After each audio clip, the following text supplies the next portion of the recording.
Welcome to the latest iteration of the NPDL. You're all going to witness an amazing display of intellectual ability, social diplomacy, and some amazing debate skills on display tonight, and an important policy issue. We would like to really thank Maine DOC for hosting this. We're live from the visiting room at Maine Correctional Center in Windham, Maine. And we have two amazing debate teams here today from Suffolk University, the Rams. Suffolk, welcome.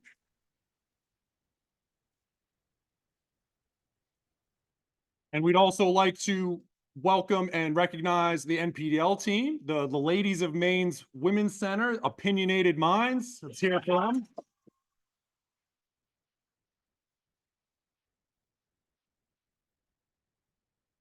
And I hope you're all, those of you who are watching at home and all over the country, I hope that you're all strapped in for a dynamic political policy debate. The resolution for this debate is resolved. The United States should abolish the Electoral College. The ladies of the Opinionated Minds team from Maine will argue in the affirmative, supporting this resolution, while the Suffolk University Rams argue in the negative position, refuting the affirmative case. Each debater will be judged by a virtual judging panel today, we'll introduce in a moment, but they'll be judged upon analysis, reasoning, evidence, organization, and delivery. The three very distinguished judges judging today's debate are Chief Judge, Mr. Michael Janis, professor and former director of debate at Samford University, and the former president of the American Forensic Association. The next judge is Professor Bonnie Jefferson, retired professor of rhetorical studies at Boston College, and Paul Palin, the sociology professor from Boston University. In addition to these wonderful judges, we have some amazing coaches who got both these teams prepared for today's debate.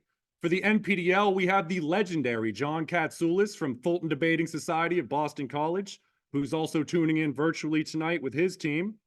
And here in person, in the flesh, the NPDL's reigning coach of the year and the coach of Suffolk University's debate team, Mr. Frank Irizarry. Give everyone a round of applause.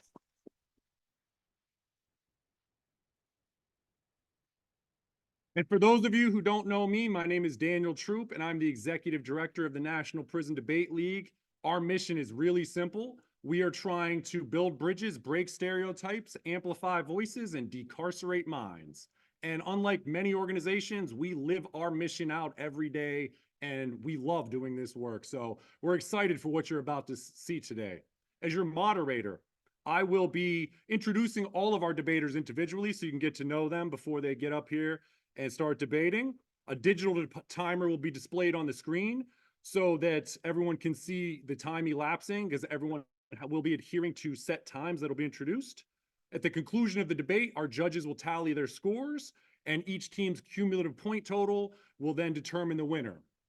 With all this being said, it's now time to expand our minds and learn a lot about this important policy subject.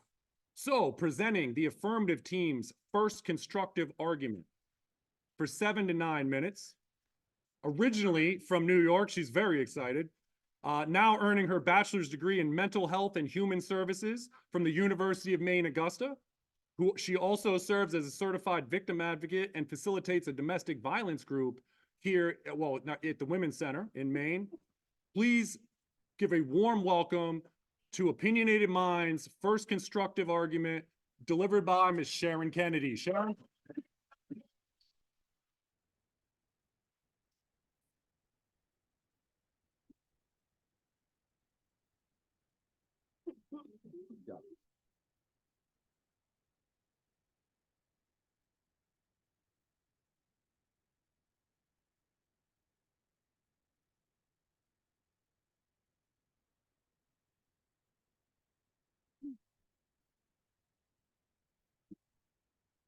The Electoral College is an obsolete and undemocratic method of electing a president that was established during a period of time when the voting population was largely uneducated and lacked access to information about the candidates. Therefore, the Maine's Women's State Team debate stands resolved that the United States should abolish the Electoral College. The Electoral College should be abolished for 3 reasons. First, it violates the principle of one person, one vote. Equality in voting is a core principle of all democracies. Robert Dale, a leading democratic theorist at Yale University, argues that in democracy, open quote, every member must have an equal and effective opportunity to vote, and all votes must be counted as equal, end quote. The Electoral College makes a mockery of this principle. On 5 occasions in American history, in 1824, 1876, 1888, 2000, and 2016, the candidate winning the most popular vote lost the election. The allocation of electoral votes also violates political equality. Due to the central bonus, which grants each state 2 electoral votes regardless of their population, small states gain greater representation than big states. Catherine Shaw Cardozo School of Law professor stated in the Michigan Law Review in 2022 that, open quote, Wyoming's 3 electoral votes translates to approximately 1 vote for every 192,000 residents of the state. California's 55 votes translate to approximately 1 for every 719,000 residents. This disparity in voting power disadvantages minority populations because most of them reside in unrepresented states such as California, Texas, New York, and Florida. According to the analysts by the Urban Institute, Hispanics are nearly 10% less represented in the Electoral College than white people, and Asians are about 7% less represented. African Americans also experience bias. In a 2019 study published in D. Grutter, William Blake, political science professor at the University of Maryland, quantified that whiter states wield more electoral power even when controlling for ruralness. He found that, open quote, white population share is associated with 6.9% increase in the median state's votes in the Electoral College, end quote. He says this is equivalent to providing a state with 8 electoral votes, an extra half electoral vote just for having a whiter population. The second reason that the Electoral College should be abolished is that it suppresses voting in the United States. Compared to other countries, the United States has lower voter turnout. In the last presidential election between Biden and Trump, the voter turnout rate was 62.8%. According to Drew D. Silver at Pew Research, that placed the United States in the 31st place among 49 other countries that have recently held national elections. There is no mystery as to why the Electoral College suppresses voting. Political campaigns focus exclusively on battleground states and ignore 4/5 of the voters. James Beckman, professor of legal studies at the University of Central Florida, wrote in the Common Law Review in 2022 that during the 2020 election, 33 states and the District of Columbia received 0 visits from any of the candidates. He further noted that 96% of the campaign events were held in only 12 states. Low voter turnout is harmful to democracy. Elena Shepard, a senior editor at the Regular Review, argued in 2021 that, open quote, low voter turnout can threaten a democracy by inaccurately representing the needs of citizens, particularly marginalized individuals who face the greatest barriers to political participation, end quote. Conversely, there are numerous benefits to citizens voting. According to nonprofitvote.org, individuals who vote are more likely to be involved in civic activities in their communities. Voting is also a form of social empowerment, which allows individuals to have input in electing politicians that will represent their interests. A third argument against the retaining Electoral College is that it amplifies the potential for fraud and mischief. Under the Electoral College, the potential for fraud is much higher because a few hundred fraudulent votes can enable a candidate to change the outcome of an election. Consider what happened in Florida during the 2000 election. George Bush won Florida by only 537 votes. In that case, if there were 600 fraudulent votes out of the 6 million ballots in Florida, then that could have swung the election in Al Gore's favor. In contrast, under a national popular vote where upward of 150 million ballots are cast, 600 fraudulent votes would have 0 influence on the outcome. Finally, the 2020 presidential election would have made clear to everyone the Electoral College is a dangerous institution. Donald Trump worked ruthlessly to overturn electoral votes from Arizona, Georgia, and Wisconsin. because doing so would have given him enough votes to achieve Italian electoral college. If that had occurred, the House of Representatives, vote by state delegation, would have likely elected him as president. Law professor Catherine Shaw noted that Trump and his loyalists undertook numerous steps to avert the election outcome by pushing, open quote, state legislators to take the radical step as discarding the state returns on the basis of spurious fraud claims and appoint Trump electors himself, end quote. Trump even pressured Vice President Pence to refuse to count the electoral votes from a number of states in which Biden received more votes. And of course, the January 6, 2021 attack on the Capitol was an attempt by a violent mob of Trump supporters to disrupt the joint section of Congress, which was going to certify the results of the Electoral College. For these reasons, the Electoral College should be abolished and replaced with direct popular vote for president. In this debate, the affirmative will advocate the plan recommended by American University law professor James Raskin. His plan calls for holding a direct national popular vote for president and vice president with the requirement that a candidate must receive a minimum of 50% of the popular vote to be elected. The Raskin plan implements ranked choice voting. If there are 3 or more candidates on the ballot, voters are required to rank the candidates in order of their preference. If no candidate receives at least 50% of the first place votes, then the last place candidates' ballots are redistributed to the second choice candidates unless someone receives 50% of the vote. This instant runoff mechanism is desirable, not only because the vote is holding an expensive runoff election, but also decreasing the partisanship of campaigns. James Raskin observes that the instant runoff plan, open quote, not only guarantees that candidates will take office with majority support, but dampens partisan invective and rancor during the campaign. Candidates had no interest in polarizing things because they want to become a group of voters' favorite choice, even if they cannot be their first, end quote. Adopting a direct popular vote is desirable for numerous reasons. John Friedrich, the dean of Fordham University School of Law, writing the 2021 Fordham Law Review stated, national popular vote system, open quote, equalizes the weight of every vote, promotes competition and voter turnout in every state, enhances every voter's voice, and simplifies the process of electing the president, end quote. Finally, a national direct election would re-energize voting across the United States. Stephen Hill, a senior fellow with the New America Foundation, believes direct election will produce voter turnout surges across the country, as voters currently reside in one party state would have the incentive to vote. Thank you.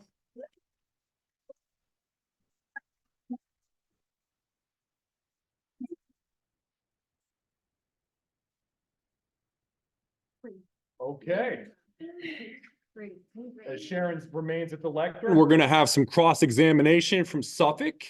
I'd like to introduce for 1 to 3 minutes. The next speaker from Suffolk is from Boston, Massachusetts, studying political science and environmental studies. And fun fact about her, she's also a figure skater. So please give a warm welcome to your next debater from Suffolk University, Miss Kara Wong. Kara?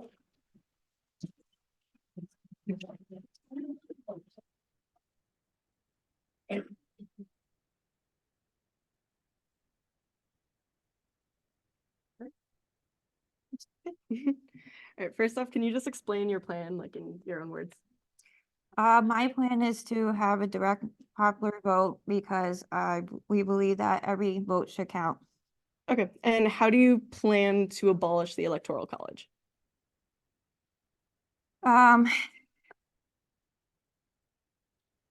Wait.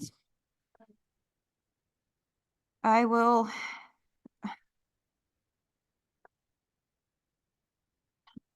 So in the Constitution, in Article 2, Section 1, it says that the only way to amend the Constitution is to hold a constitutional convention. Is that what you guys are planning to do?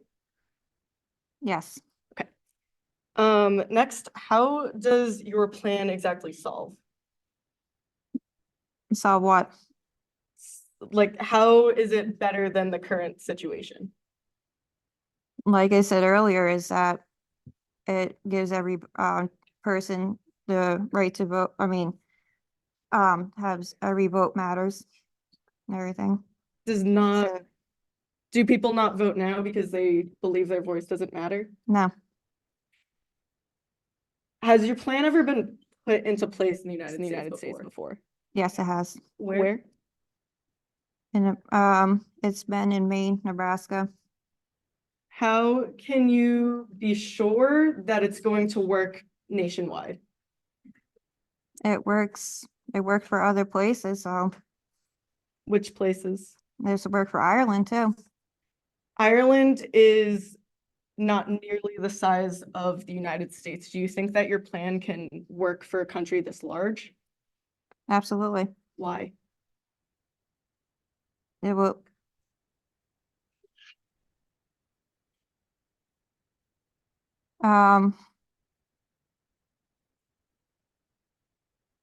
My teammates will have to Okay. further in their speeches. Were you suggesting earlier that abolishing the Electoral College will increase voter turnout? Yes. Why do you think that? Because it will. There are people out there that don't even want to vote because their vote doesn't matter, and Why will their vote matter in the future? because the Electoral College doesn't give them the right to vote. They give them the right to vote, but their vote doesn't matter. But why is that? How Because does your plan change whether or not their vote matters? because of the Thank you.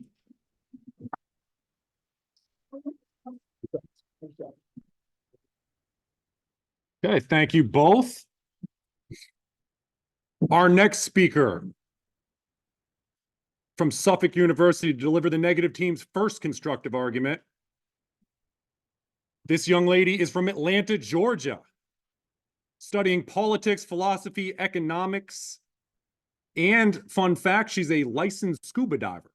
So please give a warm welcome to our next debater taking the lectern from Suffolk University, Miss Juliet Sala.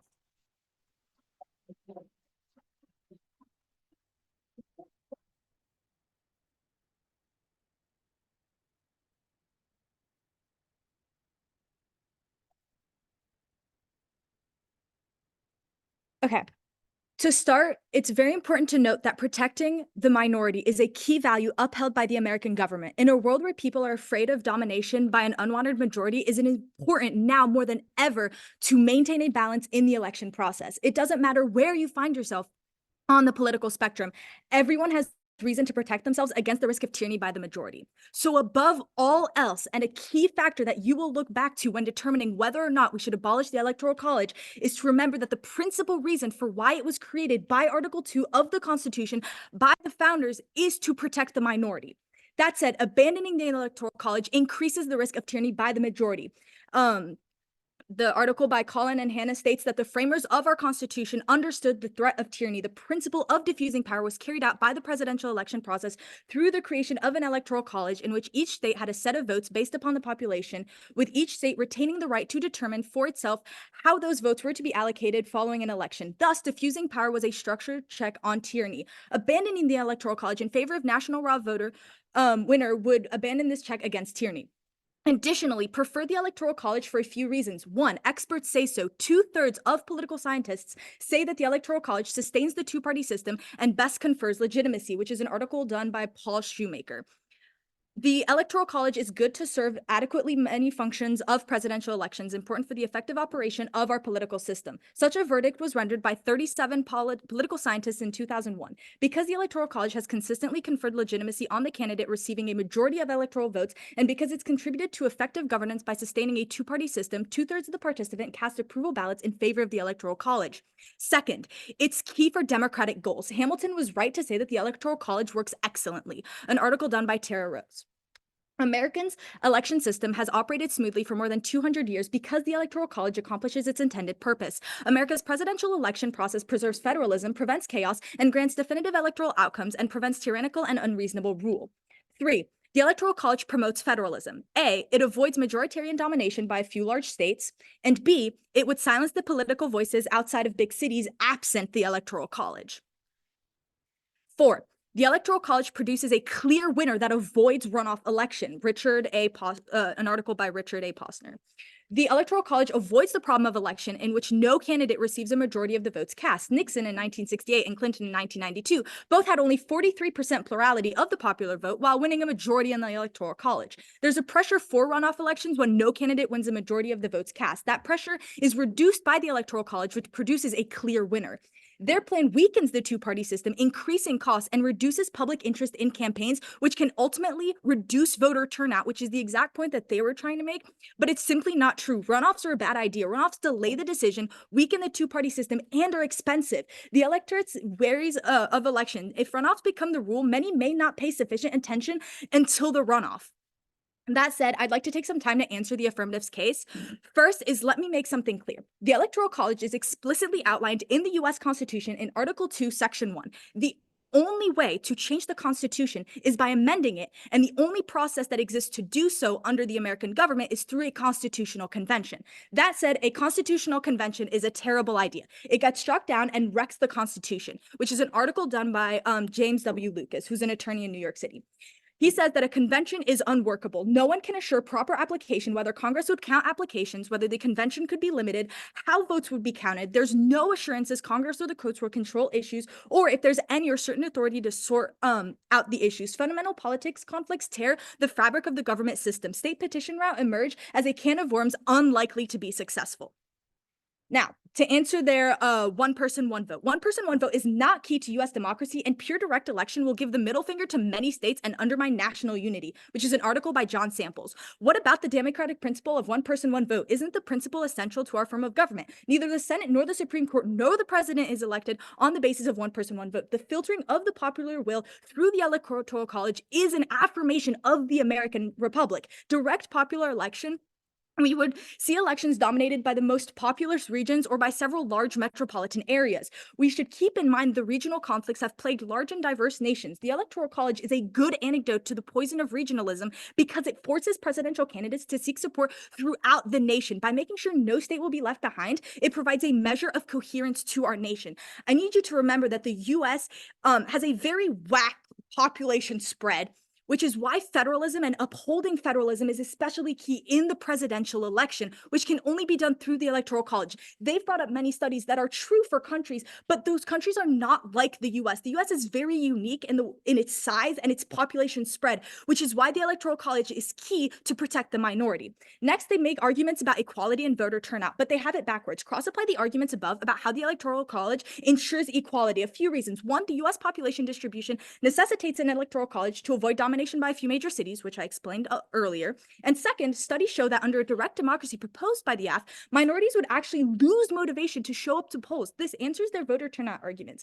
Direct elections can't solve for minority voting rates. Long lines and restrictions on early voting discourages voting by African Americans and other minorities. And the Electoral College is key to forcing the candidates to campaign outside the big cities to protect the interest of racial, religious, and rural areas. An article by Maria Lynn McAllister from the University of Pennsylvania states that the Electoral College is designed to require that a candidate campaign and appeal to the entire nation, not just one faction or region. By eliminating the Electoral College, candidates could simply have to get enough votes in the most populous areas. A candidate could completely ignore the needs of minority groups, including racial and religious minorities in rural population and small states. The voice of the little person would simply vanish from the process. Also, if people do not want to vote under the Electoral College, there is no reason for why that would change post-plan. Only we've highlighted specific evidence that states that voter turnout would be higher under the Electoral College than absent it.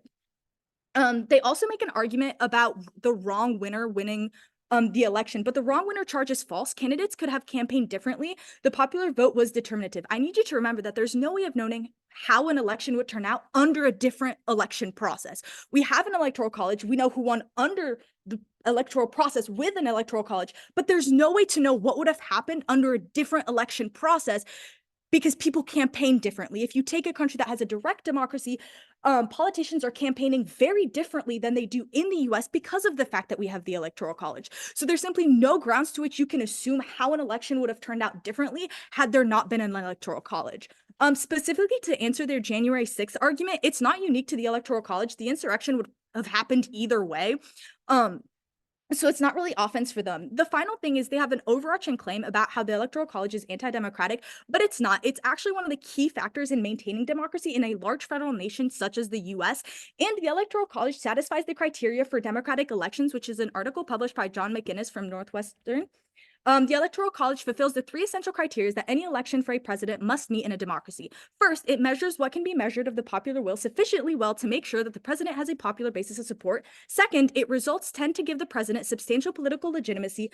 Finally, it enables democracy to fulfill its core but modest function, making it more likely that leaders will govern in the public interest rather than in their own interest or the interest of a narrow faction. Finally, I want to answer their fraud arguments. Direct popular election actually increases incentives and ability for fraud. Which is an article by Tara Ross, who's a Texas lawyer. A direct popular vote system would increase the incentive for fraud. Any stolen vote would have at least some effect regardless of its location. Party officials and supporters in state in which the party clearly dominates have the greatest ability to rig election rules and get away with cheating on behalf of the party's candidate. Using a direct election system, dishonest officials in one party state the both ability and incentive to cheat, creating potential resentment, suspicion, and hatred from the other states and from the citizen of their own state. With all that in mind, I strongly urge a negative ballot.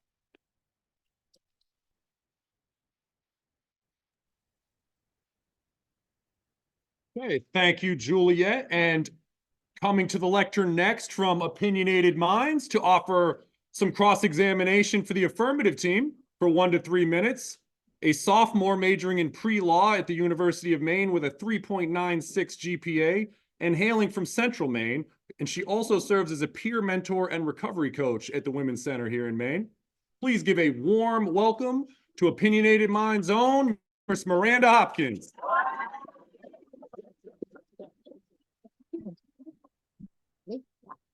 So good evening.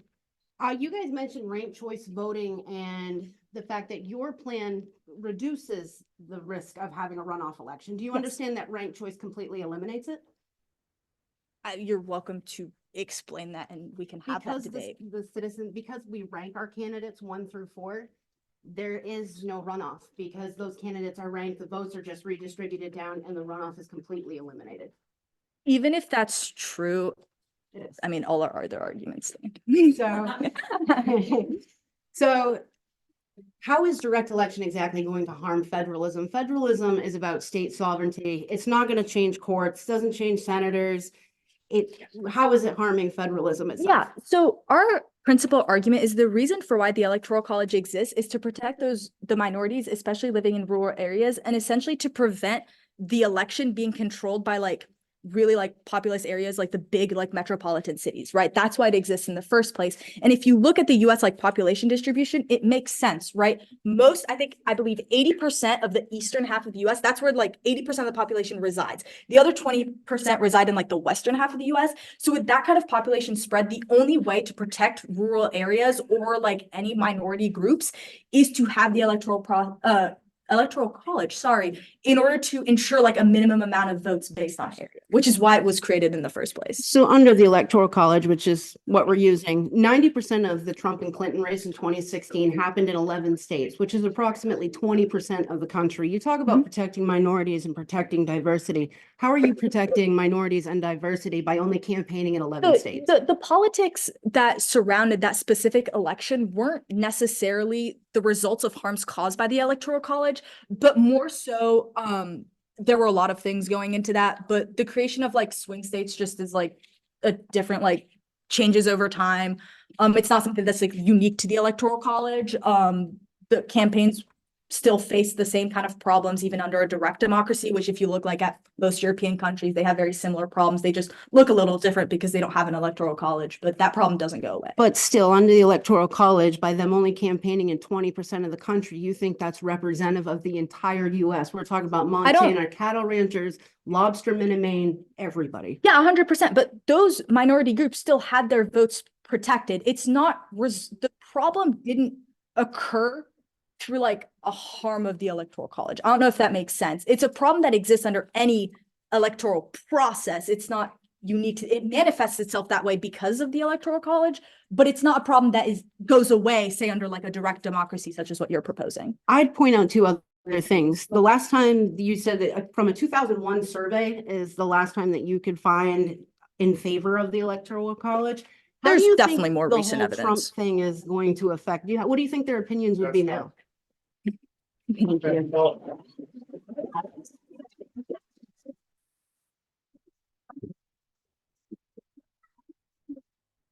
Thank you both very much. Cross-examination is fun unless you're the person being asked the questions, right?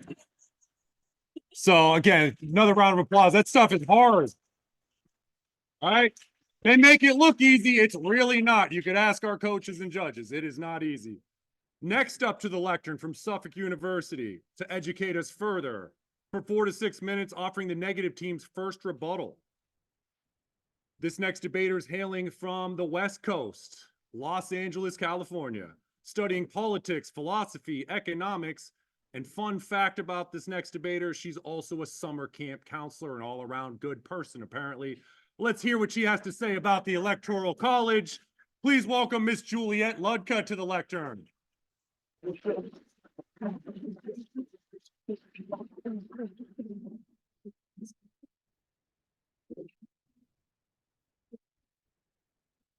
Hello. So the first thing I'd like to do is go over some of our opponent's points of the affirmative and kind of address some of those. So the first idea that they'd like to put across to you is that abolishing the Electoral College will in some way increase equality in voting.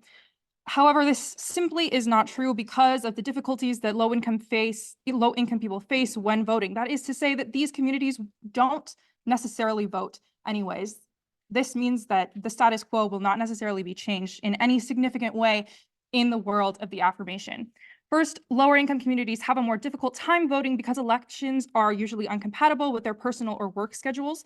According to a study by the Pew Research Center, in 2014, only 36% of eligible voters bothered to cast a ballot. And of those people, 34% stated that this was because they couldn't take time off of work or school. And another 20% held the view that they just didn't care enough to vote. This view is one widely held by minority communities, especially in communities of color, which is evidenced by voter turnout records from 2018 to 2022. And this is because of a lack of political efficacy, which is the belief that you can make substantial political change through your participation in the democratic process, in this case through voting. But a study by Alan Gerder of the Yale University's Political Science Department yielded that voters' lack of internal political efficacy greatly outweighed their benefit from the participatory action of voting.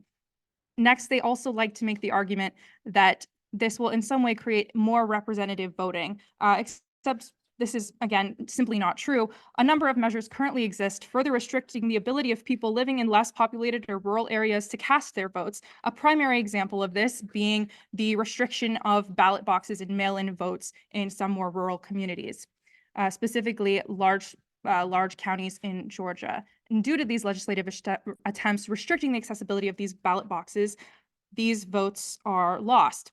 And as disappointing as this reality is, this is a problem that is still left unresolved by the affirmative and is something that would not change if we were to abolish the Electoral College as they'd like to suggest. I'd like to emphasize a point made by a first constructive speaker, which was said or by the first negative constructive, which is that the Electoral College is important because it protects the political minority from the tyranny of the majority. This is not only important for the reasons previously stated, but it necessarily boosts contestation in elections.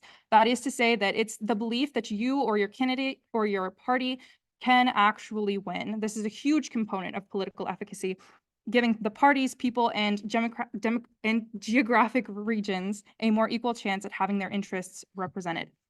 Next, there's a large issue here with their plan, that is their implementation of ranked choice voting, because the ranked choice voting system is so much less of a sound voting system than the affirmation would like you to believe. The way that ranked choice voting works is essentially, as the affirmation stated, you rank your candidates in terms of your preference. However, this does not prevent in any way strategic planning or strategic undermining of other candidates and their platforms, meaning that you have the ability to rank the candidate that you like least, the lowest, as a way to distract from the votes that they are getting ahead of time. Next, I'd also like to emphasize another point, which was federalism and the importance of federalism. In the federal system in the United States, the federal system is the only system that will work in the United States. The affirmative only offered smaller scale examples, and because bigger cities are so much more highly populated than even some rural states, under a direct vote, there would still be a lack of representation for people in those communities. And the potential for fraud would not necessarily be any different in a direct vote or a direct democracy. In fact, the idea of having your vote disregarded, meaning that in any way it falls within the less than 50% of the vote, would cause it to be disregarded.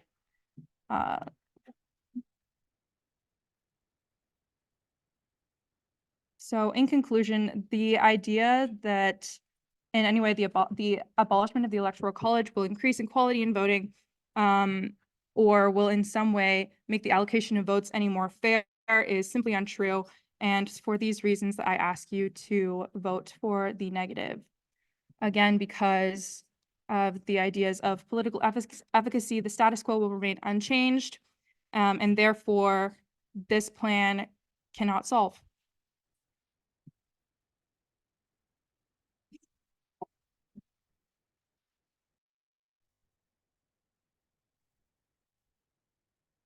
Okay, responding from Opinionated Minds with the affirmative team's first rebuttal for 4 to 6 minutes.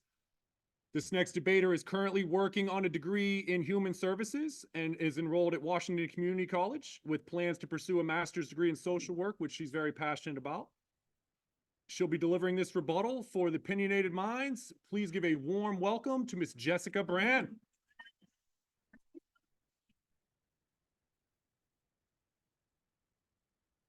Hey guys, thank you. All right, the negative is leading you all astray. 61% of Americans are in favor of abolishing the Electoral College. A total of 5 U.S. presidents have now come into office despite losing the popular vote. One of the many facts in our nation's voting process has a check engine light, and it's on. One person, one vote is one of the foundations of our democracy. However, due to archaic, outdated information born from slavery and the illiterate American population has become a machine that feeds on the votes of chosen few, electors, voting in the place of people like you and me. This machine spits out byproducts such as fraud, mischief, oppression, and jeopardizes our democracy. We can fix it, stopping any further damage by honoring the one person, one vote principle. We can finally end the tyranny that is the Electoral College. Erwin Chemerinsky, Dean of the School of Law, University of California, Irvine, spoke the truth in a December 2016 Los Angeles Daily News article. I quote, "We should be embarrassed by the Electoral College. It was created because of a distrust of the people and democracy." And Federalist number 68, Alexander Hamilton said the president should be chosen by a small number of persons with the requisite information and discernment.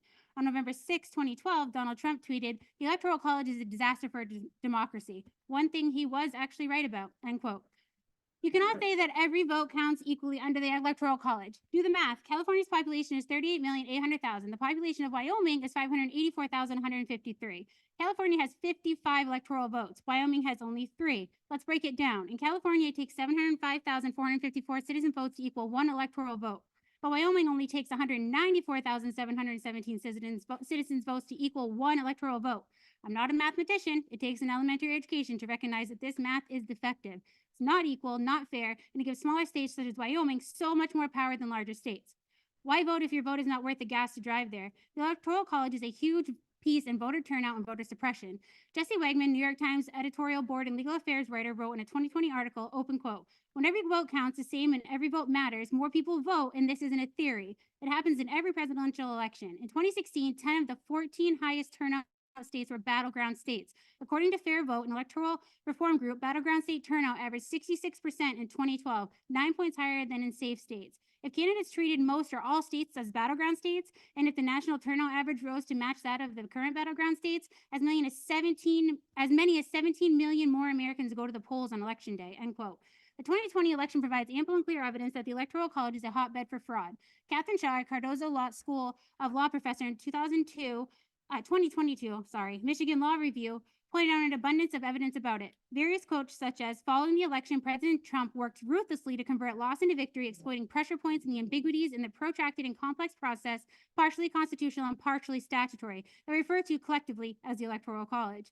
Trump supporters attempted to disrupt the required meetings at which each state's electors cast their votes. Trump loyalists in the Department of Justice sought to push state legislatures to take the radical step of discarding state returns based on spurious fraud claims and appoint Trump electors themselves. Trump himself reportedly urged Vice President Pence to refuse to count electoral votes from several states in which Biden received more votes. Most specifically, what became the January 6, 2021 attack on the Capitol was an effort to disrupt the final event in the Electoral College timeline, a joint session of Congress over which the Vice President presided. Steve Chapman wrote in 2004 in the Baltimore Sun an article titled, "It's Time to Junk the Electoral College." I quote, "I wrote in defense of the Electoral College in 2000, but George Edwards III, the political scientist at Texas A&M University, has forced me to reconsider. Upon reconsideration, I think the critics have the better argument. If the Electoral College didn't exist, no one would invent it.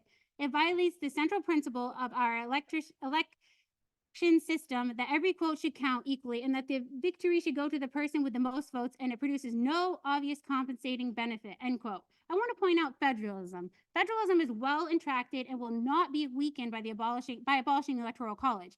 Abolishing the Electoral College has no adverse impact on federalism because it does nothing to change the balance between the states and the federal government, which is what matters to federalism. Need I say more? But I will. I thank you in advance, Suffolk, for this because I think you do agree with me on more than one occasion. I bring to attention an article where former Massachusetts Governor Michael Dukakis spoke at an event that was co-hosted by Suffolk's Institute for Public Safety and the Moakley Center for Public Management. An article called "The Presidential Election Panel." Dukakis spoke about the Electoral College. Having run in that race, he's very familiar with it. Dukakis was concerned that the Electoral College had long outlived the usefulness and inhibited the democratic process. He stated, open quote, "If there's one thing that stands out with what's happened with the past elections, is that the Electoral College has got to go."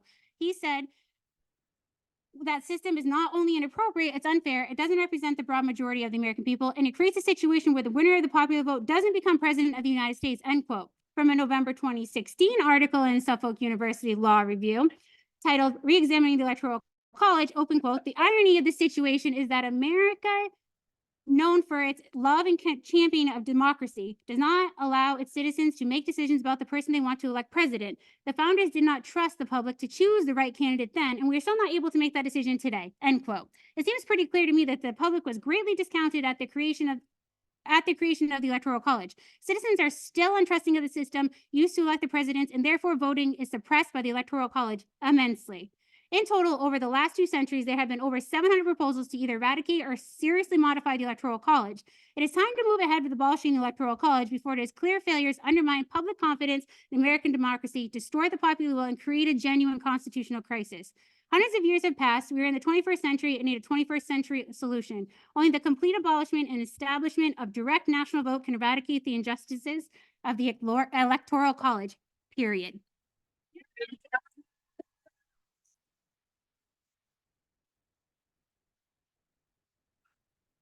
Okay, I hope that someone in Washington, D.C. is tuning in today. Because I correct me if I'm wrong, I'm not debating here today.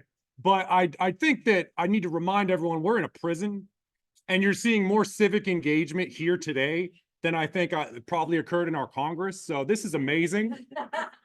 And with that, we are at the halfway point of this fantastic debate.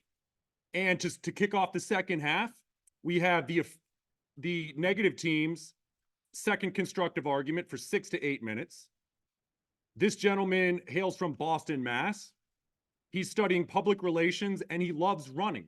So please give a warm welcome to the Suffolk University Rams next debater, Mr. Will Wooding.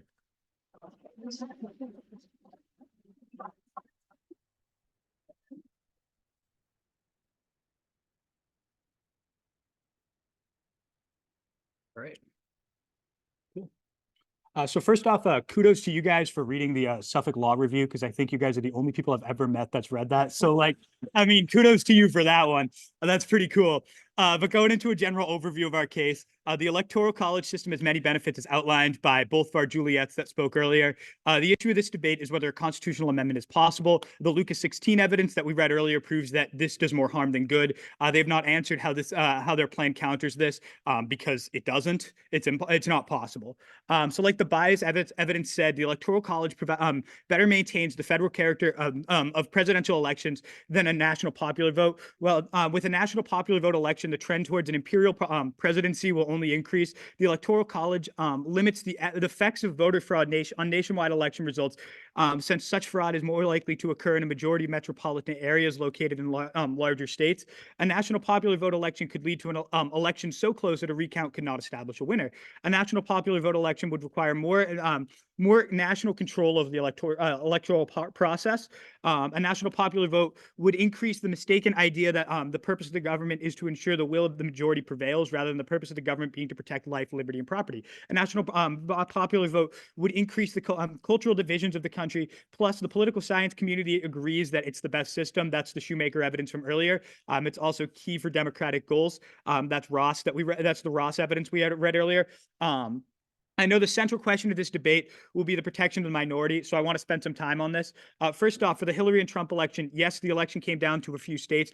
However, campaigns focusing on specific groups is inevitable, even absent the Electoral College. This can be seen through a lot of different local elections, where in local elections there's no Electoral College. However, candidates still focus and target very specific groups of people, either in the city or the state that they're running in. They still functionally end up doing this. Also, I want to spend some time. They listed out a bunch of elections where they claim the Electoral College is the problem. I want to spend some time on that. First off, Clinton's popular vote lead came from California and New York. And she had a popular majority in only 13 states. That's Curtis 2016, American Thinker, The Pros and Cons of the Electoral College. The essential practical issue of the definition of the will of the people is in a democratic system and meant to prevent arbitrary power. To have election results based on the popular vote, the whole country would bring great practical and logistical difficulties if the vote was close and disputed in a number of states. At the least, the Electoral College produces a definite winner, and as in the present case with Trump getting 50% of the Electoral College votes. The second problem is that it concentrates on and gives too much weight to two states. In 2016, Clinton had a majority in California of 4.2 million and in New York of 1.6 million. Without those two states, Trump had a majority popular vote of a majority of 3 million votes. Clinton won a popular vote in only 13 states in DC, while Trump had a majority in 23 states. And so the issue here is that because of the we've been saying this the entire time, because of the population distribution in the United States, a candidate could win only a few cities, even less so than they would need for the for a popular vote or for the Electoral College vote. They would only need to win a few cities to win the national popular vote, and this is a major problem. Also, on the Clinton thing, Clinton only won 20 states. Nobody has won the presidency with fewer than 22 states since 1960, which was the first election held with 50 states. That's Norman Williams, professor of law and director of the Center for Law and Government at Willamette University. He said that in 2011, as a theoretical matter, a candidate could win the presidency by winning the top 11 most populous states. Since 1960, no candidate has won the White House with less than 22 states. Clinton lost because she was too much of a regional candidate. That's Jarrett Statman. He's an editor for the Daily Signal. He said this in 2016. The Electoral College ensures the interest of flyover country in middle America cannot be ignored. Trump drew support from a huge number of states across the South and Midwest, where Clinton racked up massive majorities in most populous states like New York and California. Clinton was defeated because she couldn't win over a majority of voters in the once Democrat-dominated Rust Belt that broke in for Obama in previous two elections. Talking about the Bush v. Gore debate, Gore lost his home state of Tennessee with 11 electoral votes. That alone would have made him president. Gore only won 20 votes, just like Hillary. We just talked about that in our last evidence. Voter suppression, moving on to the older elections that they mentioned, voter suppression in 1876 and 1888 skewed the popular vote totals against Hayes and Harrison. Excuse me, that's Hans von Spethkoy. I don't know if I'm pronouncing that name right. He's a senior legal fellow in the Center for Legal and Judicial Studies of the Heritage Foundation. In the 1988 election, Southern states voted overwhelmingly for Cleveland, the national popular vote, where Republican Benjamin Harris created the rest of the nation, winning 20 of 25 states. Bradley Smith concludes that the Electoral College clearly played a democratizing and equalizing role in the 1876 and 1880 elections. Moving down, election fraud was higher than the margin of victory in 1876 and 1888. In 1876, Hayes won the electoral vote, even though Tilden won more popular votes. In 1888, Harrison won the electoral vote in both years. However, exuberant fraud on both sides probably involved more in the victory margins. And the 1824 election was not a misfire. Many states did not even conduct a popular election vote. That's George Will, syndicated columnist, 2016. In 1824, 6 states, including the most populous New York, had no elections. Their legislatures picked the presidential electors. So we really can't consider that, considering the modern electoral college versus the direct vote system, because we really don't know what would have happened if they had actual direct votes in those elections. Maintaining federalism is key. The U.S. population distribution necessitates an electoral college to protect rural areas and minority groups by guaranteeing a minimum amount of votes for every state. Absent that, every election will be determined by a couple major cities. That means their entire argument is non-unique, right? They're saying that we need to ensure that that we have a direct vote because that increases turnout for the minority groups. However, this isn't true, because what happens is we're going to end up seeing campaigning in only New York City, in only California, in only these major cities, and you can dominate the direct election through this while completely ignoring Middle America, which creates a massive problem. Also, their argument that the Electoral College doesn't affect federalism is completely untrue. We have this evidence here. Abolishing the Electoral College will completely undermine federalism. That's Alan Gelzo, Gettysburg College professor, and Jason Hume, practicing attorney in Washington, D.C. from 2016. But even if we are a democratic nation, that is not all we are. The Constitution also makes a federal union, and the Electoral College is preeminently both the symbol and a practical implementation of that federalism. The Electoral College is an integral part of the federal plan. It makes a place for states as well as the people in electing the president by giving them a say in different points in the federal process and preventing big city populations from dominating the election of a president. Abolishing the Electoral College would also mean dismantling federalism. After that, there is no sense in having a Senate, and further along, no sense in having states, except as administrative departments of the central government. The Electoral College promotes federalism and avoids majoritarian domination by a few large states. Andrew Rodelovich, Thomas Brackett, a Reed Professor of Government at Bowdoin College, 2016. The Electoral College fit the selection of the presidency into a federal system, separated and checked powers. The Electoral College watered down the ability of a geographically concentrated majority to impose its choice of chief executive on the rest of the country. The Electoral College's inducement to build community coalitions in numerous states should press candidates to think about a program with broader appeals. Abolishing the federal principles and electing the president will lead to eliminating it with regards to the Senate, Congress, constitutional amendments, and the Supreme Court. That's Judith Beth, political science professor at the State University of New York.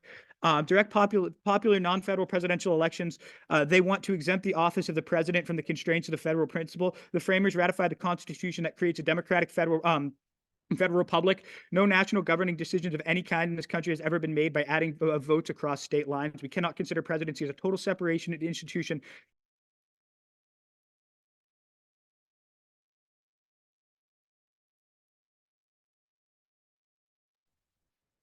Thank you very much, Will. Now presenting the affirmative team's second constructive argument. Originally hailing from Big Sky Country, Montana, she's a certified personal trainer with plans to pursue her degree in business. From Opinionated Minds, please welcome Miss Audria Nickerson.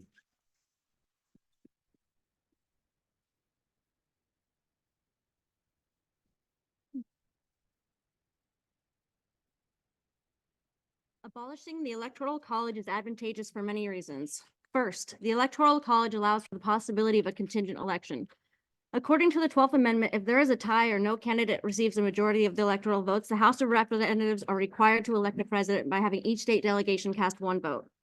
Although there has not been a contingent election since 1824, there is a high probability that it could soon happen again. According to political science professor George Edwards, the U.S. came close to having a deadlock in the Electoral College in 7 elections, where a shift of a few votes in one or a few states would have meant no candidate received a majority of the electoral votes.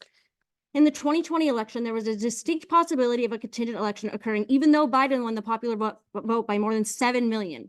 James Beckman, professor of legal studies at the University of Central Florida, observed in 2022 that, quote, the switch of just 44,000 votes in Georgia, Arizona, and Wisconsin separated Biden and Trump from a tie in the Electoral College, end quote.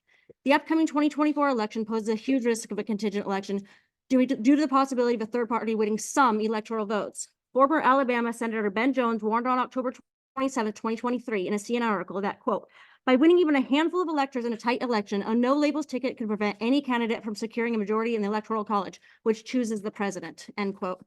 A contingency election for choosing the president is a dreadful idea. It is anti-democratic to have the legislator pick the president over the people. The process disenfranchises the voters of the District of Columbia who lack representation in the House and Senate. The method of voting is inequitable.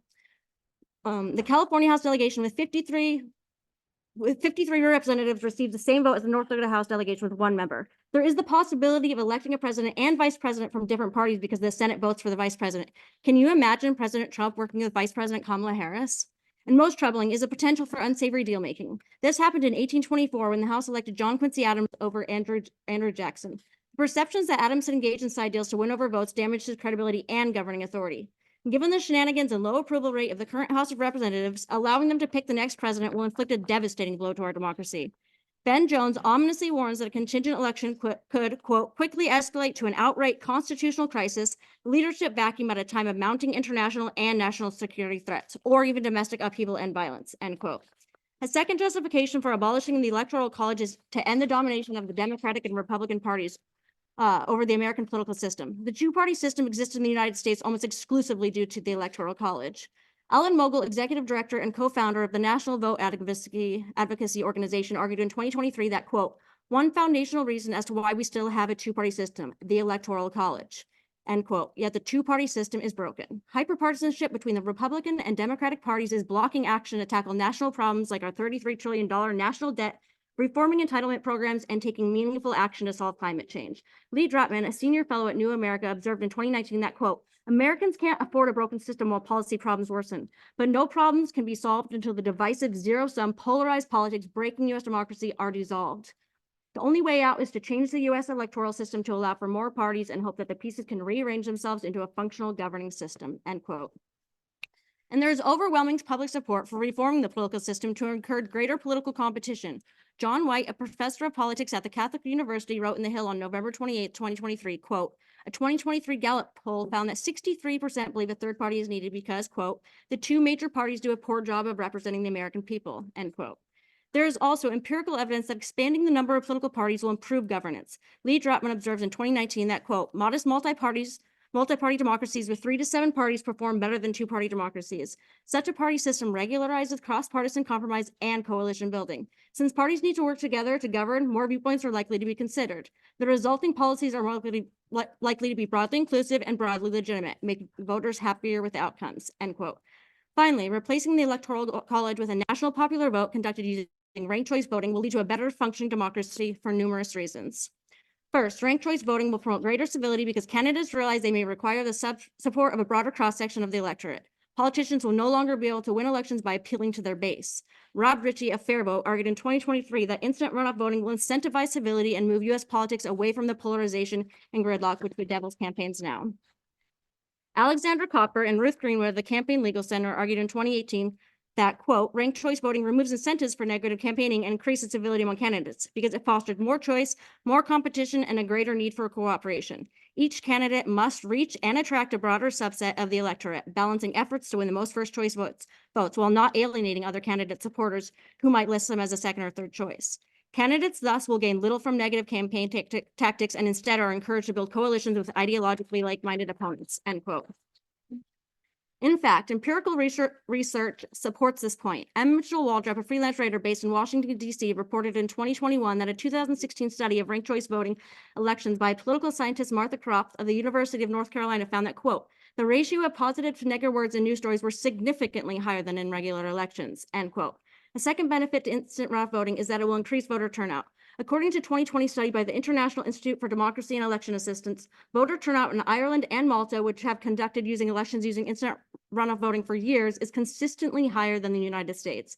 A third benefit to instant runoff voting is that it will enhance voter turnout. Because voters perceive that instant runoff voting allows them to register their opinion in greater detail and have more influence on election outcomes, they actively seek more information about the candidates' positions.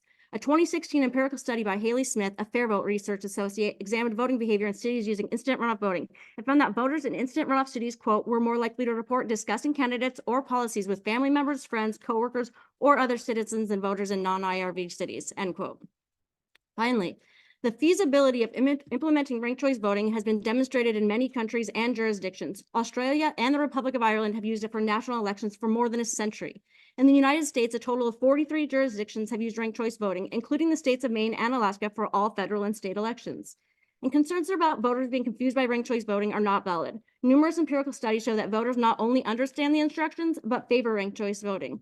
M. Mitchell Waldrop, a freelance writer in DC, reported in 2021 that in a recent New York City primary instant runoff using instant runoff voting, 95% of the voters found the ballot simple to complete, and 77% indicated they wanted to use ranked choice voting in future elections.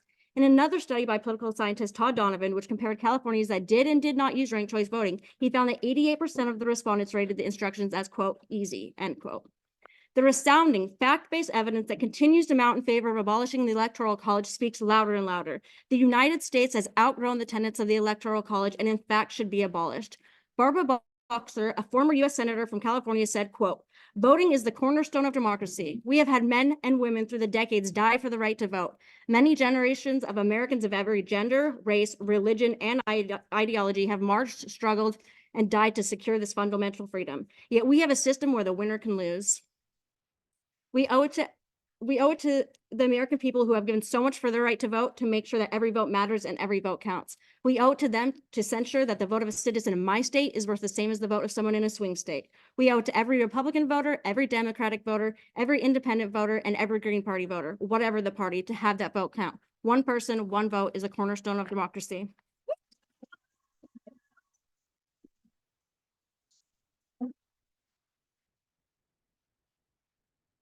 Right. Thank you, Audria.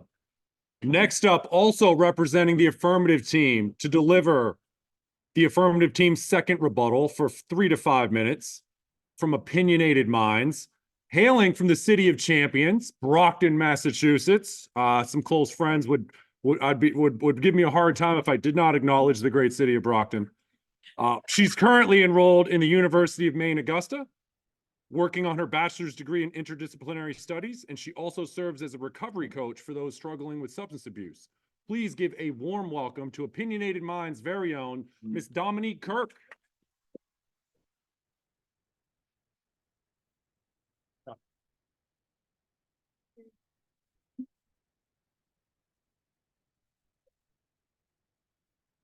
The idea of one person, one vote is undermined by the Electoral College, which ought to be eliminated. A direct popular vote, on the other hand, would guarantee that each citizen vote has equal weight and really represents the will of people. It's time for our democracy to advance and adopt a structure that generally incorporates the opinions of all citizens. As demonstrated in the 2016 election, when Hillary Clinton lost both the Electoral College and the president, abolishing the Electoral College will guarantee inclusion and fair voting. This would resolve conflicts and guarantee the opinions of all voters and given electoral weight. When deciding on the winner of presidential election, the popular vote would be the only way to choose the winner of the presidency if the Electoral College were abolished. This would be in line with democratic principles, which state that every voter's vote is equally important and that no voter is excluded because of the party affiliation or place of residence. Must I also say, district plan will worsen gerrymandering that doesn't promote equality for minority voters and still allows for electing a president who lost a popular vote. John D. Frierick, Dean Fordham University School of Law, in a 2021 Fordham Law Review states, open quote, the district method through has its challenge. First, gerrymandering would become immensely more critical. Drawing district lines favorably to one party could decide the outcome of presidential elections. Second, minority voting is a congressional district would still be under effect. The altercation of the election voters. If voters are not among the popularity in a district, their voters do not affect the electoral vote altercation in the district, but it is possible that their votes could still assist the candidates in winning the 2 electors available to the winner of the statewide popular vote. Lastly, the congressional district method still allows for electoral misfires, a national winner losing the electoral election, end quote. In recent years, the concept of the second chance vote has gained attention and sparked debates among politicians and voters alike. This alternative voting system challenged the traditional winner-take-all approach by allowing voters to indicate their backup choices, potentially eliminating the need for runoff elections and ensuring that the candidates with the broadest support is elected. Remember, related altercation does not guarantee the popular vote winner gets elected. Hillary still would have lost to Trump. Jesse Wiegman from the New York Times editorial board and a legal affairs writer in 2020 article states, open quote, but despite its surface appeal, proportionate altercation has its own problems. First, like the district system, it doesn't guarantee that the popular vote winner will become president. It wouldn't have helped Hillary Clinton 2016 if states had used proportionate altercation that year. Neither candidate would have won a majority of elector votes, sending the election to the House, where the majority of state delegations were Republican-led, almost surely would have chosen Trump anyway, end quote. Through history, the U.S. Constitution has undergone several amendments, but two of the most significant ones are the 19th and 15th Amendment, which guarantee voting rights to women and people of color. Respectively, these amendments illustrate the power of change and the possibility of intacting significant shifts in the political landscapes. Although amending the Constitution is a challenging, time-consuming process, it is crucial to remember that it has been done before and can be done again. We should take inspiration from the past and use it to fuel our efforts towards fighting for the change we believe in. I also want to remind you that the negative quote at the Electoral College is excellent quote from the 1700s and 1800s. Judith Beth is also 20 years old. Why do you think this is still relevant? One direct election leaves chance of fraud, then 51 separate elections. It's time we acknowledge the elephant in the room, the American electoral system. It's flawed and leaves most voters feeling politically irrelevant, with only a few states getting all the attention during the presidential election. This needs to change. We need to speak up. Implementing a popular vote system, abolishing the Electoral College, could boost voter turnout and engagement, especially in non-competitive states. This would create a more inclusive democracy where every citizen's voice matters in decision-making process.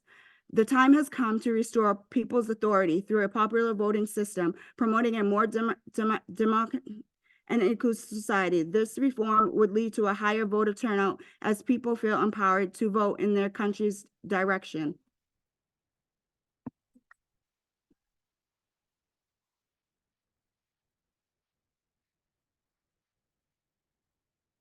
Okay, great job, Dominique.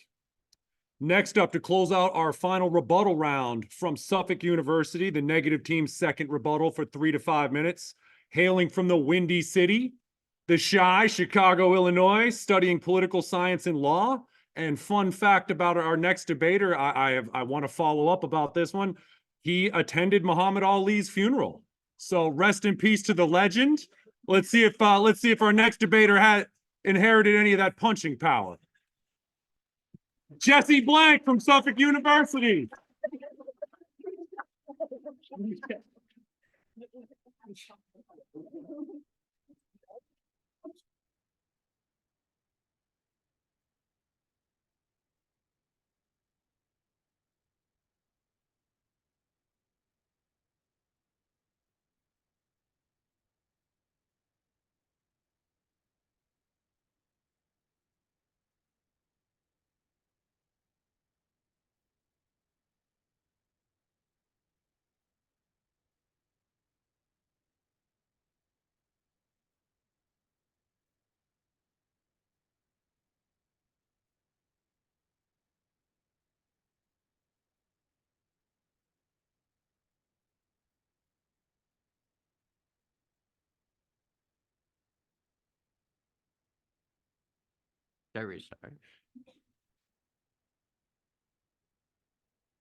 Our founding fathers like Hamilton, Madison, and Washington, the main proponents of federalism, would roll in their graves if they knew a few large cities determined a national election.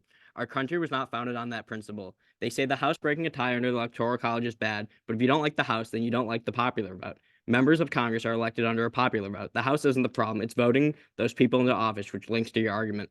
The Electoral College has nothing to do with gerrymandering. That is how political parties carve up districts within their states to fit their electoral needs. There's no changing state boundaries here. Like Beth said in 2004, exempting the office of the president from the constraints of the federal principle is undemocratic. The state equality rule is the basis of the Senate, the amendment procedure, and the ratification of the Constitution itself. The federal districting rule is found in the House, and the presidency and the judiciary are based on a combination of both. It is not the only unit vote for the presidency we're talking about, but a whole solar system of governmental power. If it is proposed to change the balance of power of one of the elements of the solar system, it is necessary to consider the others. Is knocking down the whole system really a good idea? I would have to disagree. That is a recipe for authoritarianism and a power vacuum. Adding in more parties than two can create pure chaos. The United States status quo is a model to the rest of the world. We have strong presidencies where they define over 45% of the country's votes. Our democracies continue because of the stability of the Electoral College. Luckily, we aren't parliamentary, but removing the Electoral College closely mimics that system, and unpopular leaders will get elected. For example, Israel had 5 elections in 4 years from 2019 to 2022. This resulted in instability and razor-thin elections, causing mass protests like last year when their divisive leader pushed unpopular legislation.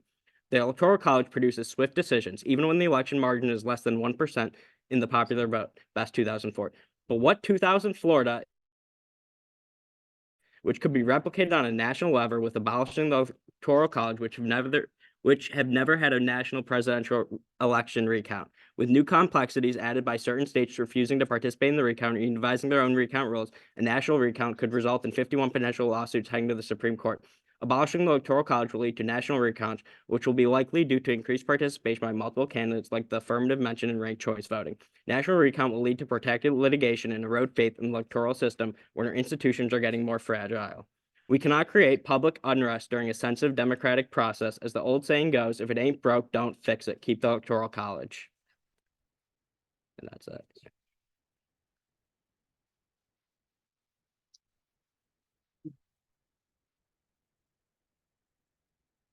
Thank you, Jesse. Now, both teams will present closing remarks for 90 seconds, and then we'll send it all to the judges and let them do the math. First up, from the affirmative team, Opinionated Minds, please re-welcome to the lectern, Miss Miranda Hopkins.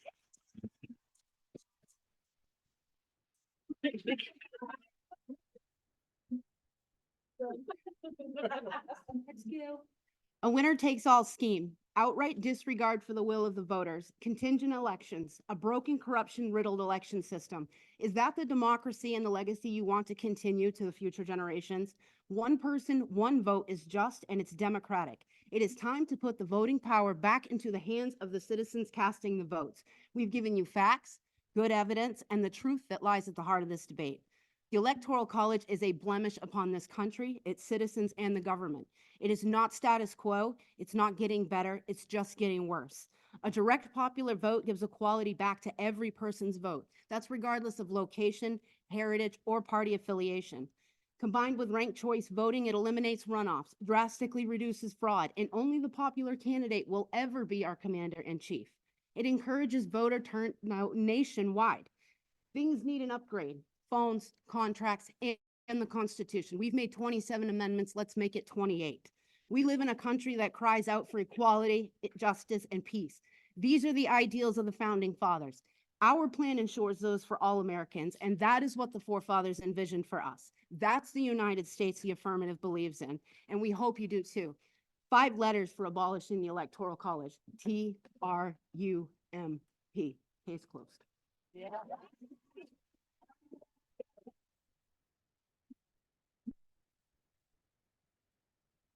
Okay, thank you, Miranda. And the last word goes to Suffolk University. 90 seconds for the negative team's closer. Please, once again, welcome Ms. Kara Wong.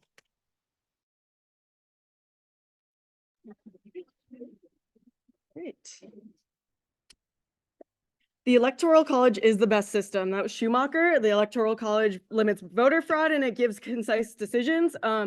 Direct elections result in more split elections between the 2 major parties and minority candidates, resulting in presidents with lower support. That was Williams. The Electoral College was established to protect the voice of the minority, and abolishing it returns power back to the majority. We said that in our first constructive speech. The AF wants to protect the minority, but they fail. The Electoral College protects them by ensuring that their district's voices get heard in less populated states. We want to protect them too. Even under a direct democracy, the campaign would come down to a few areas, specifically the 4 or 5 major cities where most of the voters live. Only the Electoral College has a method to protect rural areas by guaranteeing those 3 votes to tiny states. Amending the Constitution to abolish the Electoral College is difficult and unlikely to in the current political climate. So here's why it's a bad idea. In my cross-ex, I asked, and they said their plan was direct voting elections. In their cross-ex, they said that their plan is ranked choice voting. And then in their closing, they said they want to do both. What exactly are you voting for when you vote AF? Because we aren't sure. You can't do both. Plus, they highlight the necessity of ranked choice voting, but it's unlikely to pull out a 51% vote when we're talking about a third-party candidate. It's not really possible. Really, they're only going to divide our nation even more than it already is. They say if the Electoral College didn't exist, no one invented it. It didn't exist when it was invented. It was invented for a reason. It works. Vote neg, vote against these dreams. That's it. I want to know why he was there too. Thank you very much. Thank both teams for a very spirited debate today. Both teams came to play, and like I said, I can't stress enough, this is not easy. And all eyes on everyone up here, this is hard. Now, while the judges take it to the scorecards and tally those votes and see how the judges vote on the winner of this debate, while that happens, we also have tallied some votes here at the NPDL and would like to recognize a few folks who have really done some outstanding work. I'd like to begin with this amazing partnership we have with the state of Maine Department of Corrections and Commissioner Randall Liberty. Randy Liberty couldn't be here today, but I'm still going to present this award, and the Director of Education, Laura Rodas, is going to come up and accept it on his behalf and say a few words. But in my estimation, I'd just like to say, this is a big moment for me. For anyone who knows anything about me, I myself am a system impacted person. And to be in a place in my life, and obviously this beautiful partnership we have, for me to acknowledge the leadership of a correctional official is something that, again, is transcendent for me. And it's a part of my change, because I realize we don't have to be adversarial, because what's good for people is good for people everywhere. And there are no boundaries or walls for that. And I got to applaud Commissioner Liberty for being a true leader in the sense that he actually is not afraid of the criticism that comes with doing things differently. And educational efforts, as you've seen here, they don't happen by accident. People work really hard, and they have to create an environment where learning is valued and supported. And Commissioner Liberty does that. And so does Laura Rodas, his Director of Education for the state of Maine. So Laura, would you come up and accept this leadership award for Commissioner Liberty?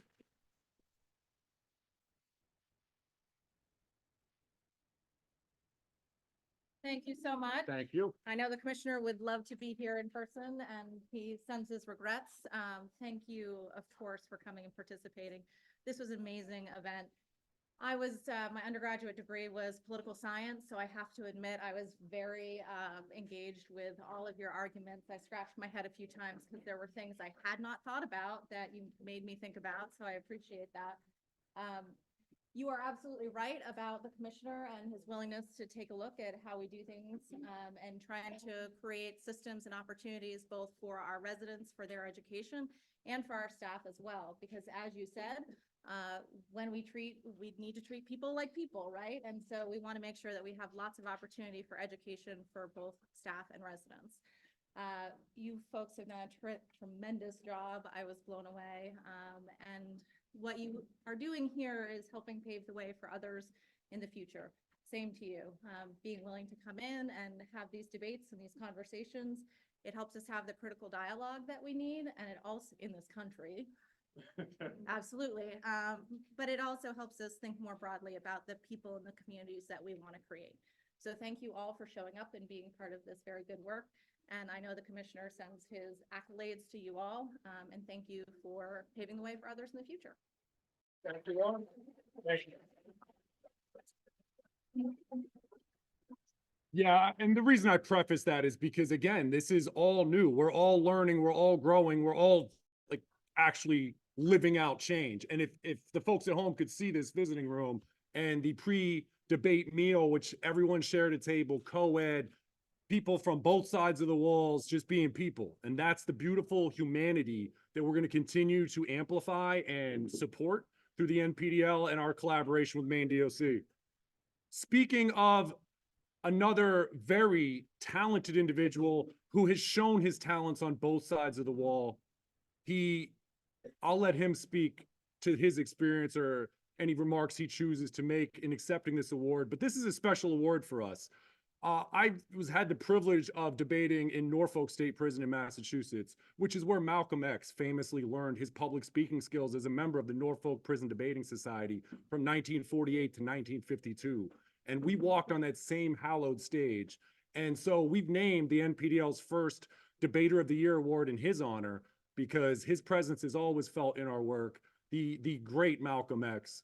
So our 2023 Malcolm X Debater of the Year Award. We actually had a tie this year. We presented this award last week to the other recipient, Mr. Sean Libby from Maine State Prison, and the other recipient who tied for Debate of the Year, he actually statistically has a slight edge, but it was a tie in the vote. He's won 3 debates. Again, I'll let him speak to that. But our 2023 Malcolm X Debater of the Year Award goes to Mr. Chandler Dougal.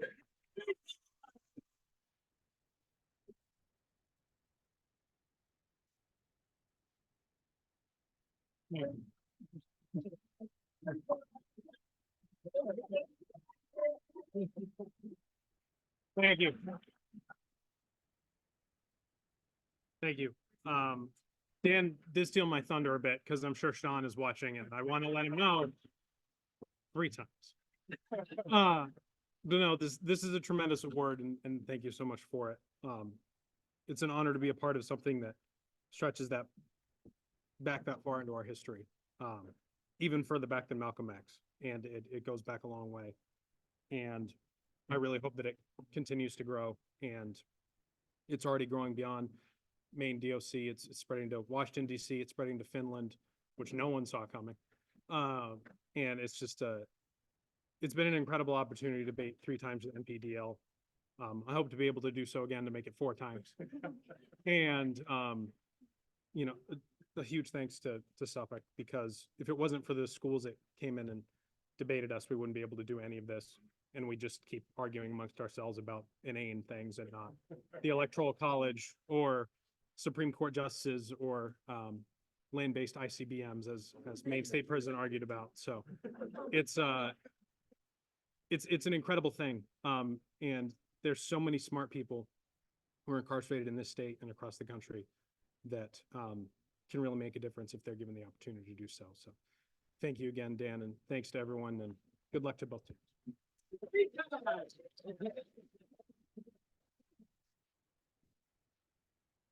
Okay, thank you, Chandler. Yeah, it's amazing to just see the growth. I mean, we have been doing this for a long time, inside out. And as the league expands, Chandler, you stole a little bit of my thunder back, but I got plenty to spare. Fortunately for everyone here, that's the one thing resource I seem to have in abundance. And with that, I'd like to acknowledge another very important team member. Most of you who've been involved with us know how critical she is to our operations, our assistant director of the NPDL, Miss Brittany Lamar. She's absolutely amazing, and we couldn't do what we do without her. She's actually managing this live stream virtually for us from Connecticut. And as Chandler had mentioned, tomorrow morning, thanks to her hard work, she led our international division, and we're actually launching our first prison debate team in Finland in partnership with Harvard University at 7 a.m. tomorrow, thanks to the time difference. So, yeah, you'll be seeing some international debates soon. And I just want to thank Brittany Lamar and all of her hard work, and Trip Rebrovic and Harvard University for partnering with us on this amazing new endeavor. As the judges tabulate scores, I would like to take a moment, because you guys hear plenty from me. I'd like to ask if anyone from the Suffolk University team would like to come up here off the cuff and just maybe speak to the folks at home and the folks here about this experience for you, or anything that you thought was relevant that came out of this debate. Because obviously the conversations continue. This is the beginning, not the end. And now that the judges are no longer scoring you on your speech, do you want to come up and speak freely in terms of sharing anything with the audience at home? Come on up.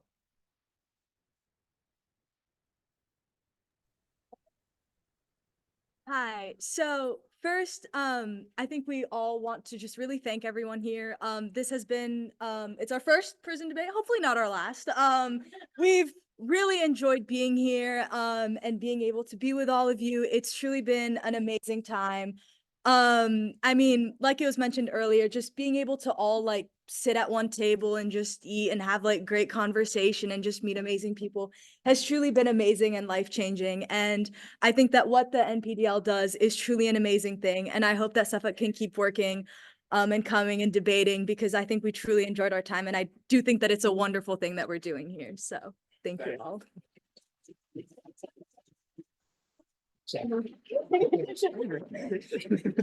Okay. Okay, thank you very much. And again, we want to acknowledge the fact that not only did you have the moral and personal courage to come in here and just be human and have this amazing interaction, as Chandler said, it doesn't happen in isolation, but isolation is something we have in abundance behind these walls. And sometimes it's really about out of sight, out of mind. And just by your presence here, I can tell you from having been on this side, I can't speak for anyone else, but I have the utmost respect to all of you for voluntarily giving up your day to drive up here from Boston and get it on with our amazing Opinionated Minds team. And I know that they would also like to exchange some remarks. So Jessica, you want to come on up and talk about your side of this? Hey guys, so we appreciate you guys coming. It's not easy coming inside the prison walls. We didn't come voluntarily, you guys did. Good job. I also did not join the debate team voluntarily. I started on the debate team and then somebody asked me who the president was one day and I was like, no, I'm not doing this. Like, I don't have, nope. And so then like, I saw how hard the girls were working and, I have a really hefty school schedule, so it's hard to fit things in. But Miranda told me, hey, debate's at 3 o'clock. I'll see you then. And I'm like, yeah, no.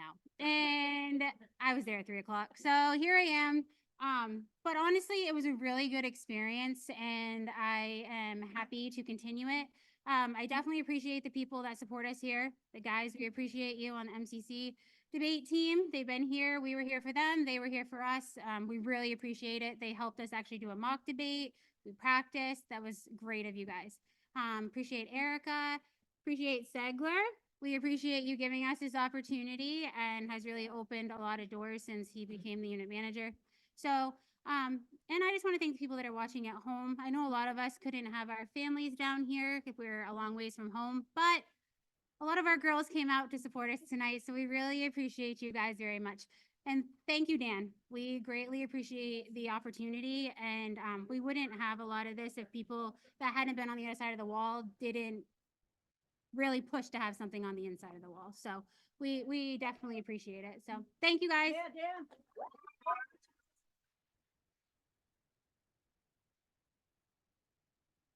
Well, thank you very much. And honestly, again, it is about opportunity, right? Because everyone here took this opportunity, not just to participate in the debate, but to come and support everyone who's participating in the debate and this amazing work. Because again, we can't do it in isolation. We have to connect, and prisons are designed to disconnect us from community, right? So we are doing something new and different, which is why Commissioner Liberty got an award, right? This is what it can look like. And I hope other state DOCs, because we do work in other states, but we hope that we can continue to make these kind of inroads and eradicate the fears that prevent this sort of interconnectivity and humanity from blossoming. And along those lines, while the judges continue to tally, correct, Chandler? I think we're ready. Okay, we have one more individual from the Opinionated Minds team who would like to make some remarks before the judges, and then we'll close this debate out and present the trophy to the winner. So, Dominique, did you want to say something? I did, but Oh, I'll just stutter in front of everybody, so I'm just gonna sit right here instead. sure, sure. Winner, I just want to say thank you guys for coming. The way I look at it, both teams are winners, so thank you guys. Thank you.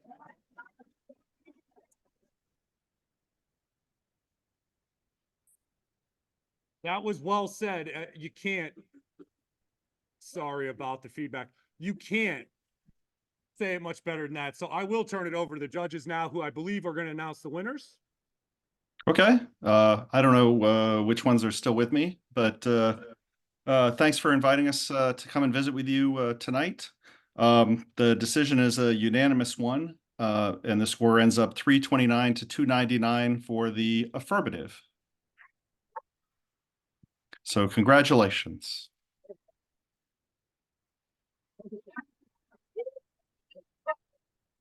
Congratulations to both teams.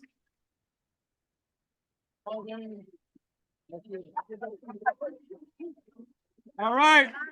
Have a great week. We'll see you next time in Connecticut. Take care.